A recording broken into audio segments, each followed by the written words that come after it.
what's up, everybody? Jasper Gonzo here. Another What's Next. Those wonderful people at DC. Yes, those DC Comics. Remember a decade ago when DC Comics used to be about its characters, great storylines, its rivalry with its enemies. Canon. Yes, remember Canon? Yes, those days are dying a slow and horrible death.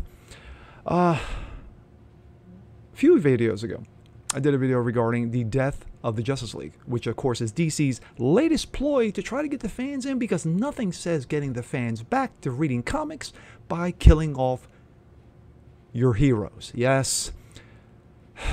Let's go. This comes out of Cosmic Book News. Fans reject woke Superman, DC Comics sales terrifying. Fans are rejecting the woke Superman in droves as it learns DC Comics sales are in the gutter, in the toilet, cratering, described as terrifying. Interesting enough, the news followed DC Comics' big announcement of the death of Justice League, which is an event that would no doubt increase sales, but similar to comparable events, is usually a shot in the arm for short-term gain. YouTuber Comics by Perch points out that DC Comics sales data over 100 comic book stores directly to consumers for December, where DC Comics has only 2 titles in the top 50 that are not Batman related. The numbers are terrifying, states the title of the YouTuber's video, which is backed up by industry veteran Ethan Van Sciver, veteran of DC Comics. Even Perch has come around to agreeing with me. Good God, my friends, this is the terrible news for the mainstream comic book industry that we all love so much. I wish I could even help more than I already have. He tweeted that out.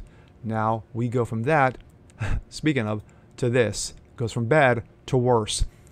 DC Comics VP and General Manager Daniel Cherry III flees the company as it sets out to kill the Justice League. Ethan Van Sciver weighs in.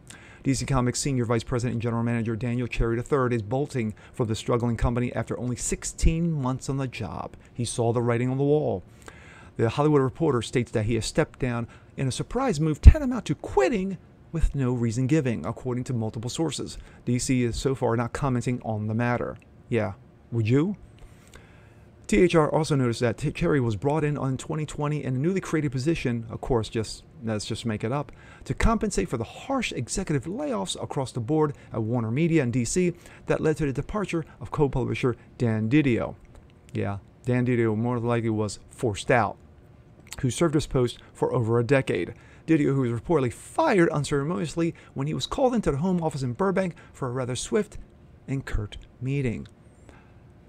Though it's not 100% confirmed, THR and Bleeding Cool claim Cherry left DC to go work for rapper and noted Trump supporter Kanye West, which comes as a surprise when taking into account that the woke initiatives DC pushed under Cherry's watch. However, Cherry reported to Warner Media executives directly, including global brands and experienced president Pam Lifford and DC executive Ann DePaz, so he may have just been a figurehead doing what he was told. Yes, the puppet. Nevertheless, THR remarked DC did have a banner 21 thanks to the editorial initiatives and interest in his publishing lines, thanks to the Suicide Squad, which was horrible, Sweet Tooth series, again horrible, and the Sandman audible adaptations, among others, during his tenure. In reality, DC didn't have a great year with comic sales and general interest at an all-time low. Future state and experimentation with characters, sexuality, and gender status, yes, making everybody the gayness, gained headlines, but ultimately did nothing to move the needle, actually trashed the comic books. And as Daniel Cherry exits, their next big move to kill the Justice League and replace them with heirs to every hero identity, from Mirror, standing in for Aquaman, to Brazilian Wonder Woman, to the bisexual son of Kal-El, whose book is a total failure. This idea is so played out and doomed from the start that it's being roasted by comic pros Jerry Conway and Ethan Van Sciver, with Conway pointing out and making light of the unoriginality. Ooh, they're dead. Ooh, they're alive. Ooh, rinse and repeat, he tweeted in a reaction from a CBR report about DC's announcement. For the love of Hithlu, get some new ideas, people. Van Sciver, meanwhile, laughs at DC, a company he deemed a sinking ship, can't stop losing, and naturally he predicts the new Justice League won't won't turn their fortunes around. They're coming for you. From DC to avoid paying creators royalties, they're getting around what they owe. EVX explains that by giving original characters new identities and making them a derivative of that character, therefore DC has a legal escape hatch they can slide through. The fact of the matter is that DC has been digging themselves this hole for like the last decade, along with Marvel, basically taking classic characters, taking canon and trashing them, burning them, basically putting them on full blast. When you are basically taking the Justice League and trashing them and replacing them with these characters that no one gives a damn about, you can see by the sale numbers, no one gives a rat's ass about this, but DC is hell-bent on taking legacy characters and burning it to the ground. Well, I'm not surprised.